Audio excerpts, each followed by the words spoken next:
At the end of this topic, you will be able to list down the qualities of a good source of energy, discuss the formation of fossil fuels and their disadvantages, explain the production of electricity using thermal power plant and hydropower plant, describe the working of a windmill to generate electricity.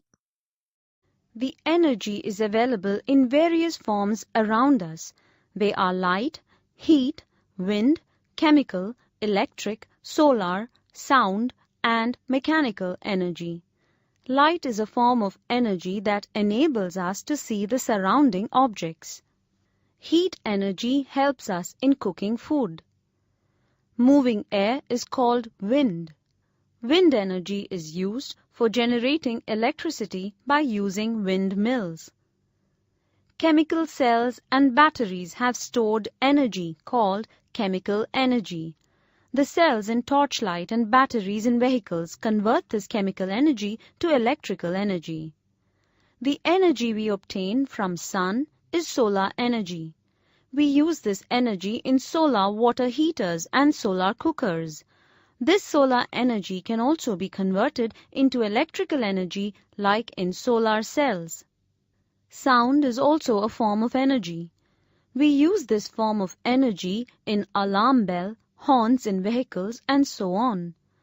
We already know that mechanical energy is the energy by action, and it is broadly classified into two types, namely potential and kinetic energy.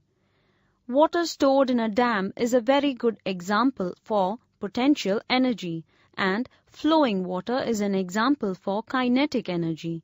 Hence, energy can be converted from one form to another form, and sun is the chief source of all forms of energy.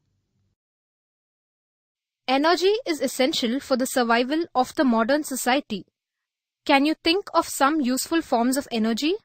Heat energy. Yes, it is used for cooking food. Chemical energy from fuels like petrol and diesel is used for transportation and our main form of energy. What is it? Electrical energy, which is used for operating devices, heating water, and so on. We obtain these energies in usable forms from different sources of energy. A good source of energy should possess the following characteristics. It should perform a large amount of work per unit volume of gas. It should be easily accessible. It should be economical. It should be easy to store and transport. The traditional sources of energy include wood, energy of flowing water, and wind. Coal, a fossil fuel, was primarily used at the beginning of the Industrial Revolution to produce steam power and electricity. The global demand for energy was met by the fossil fuels. But what are fossil fuels?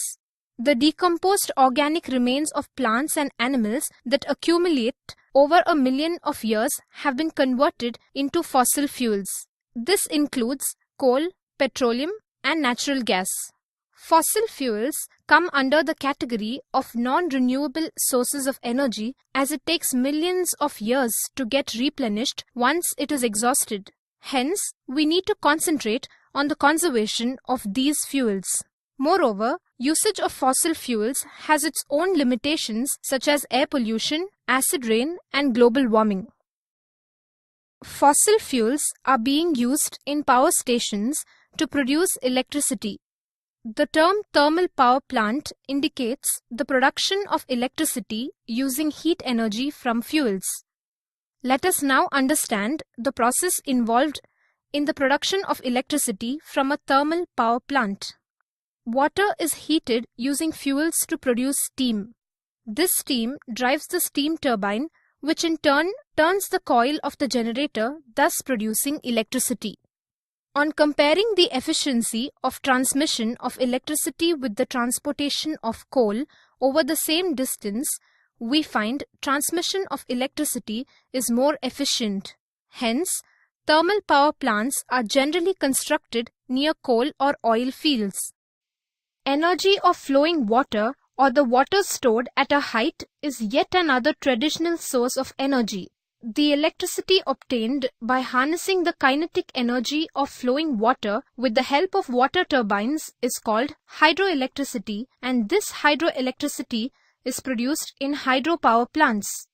In the process of hydroelectricity, water is stored behind high-rise dams constructed on the river which possess a lot of potential energy.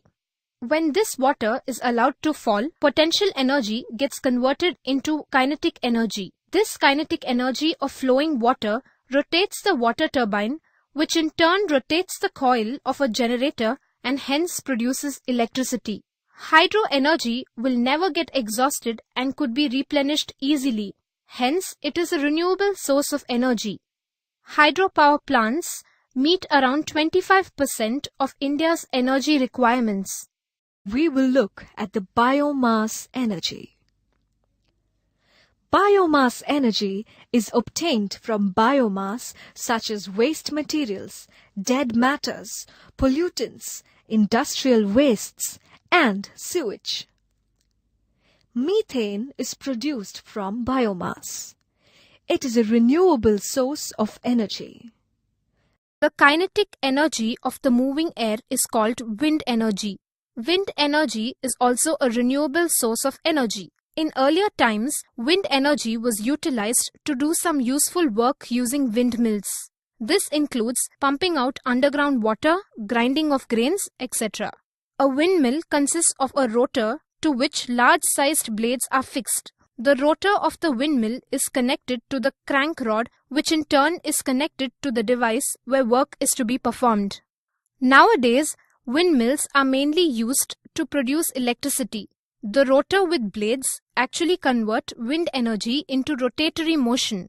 The rotating rotor of the windmill turns the coil of the generator, thus producing electricity. A single windmill cannot produce a large amount of electricity to use it for commercial purpose. Hence, a number of windmills are erected over a large area, which we call it as wind energy farm. Wind energy has its own advantages. It causes no pollution. It is a cheap and inexhaustible source of energy.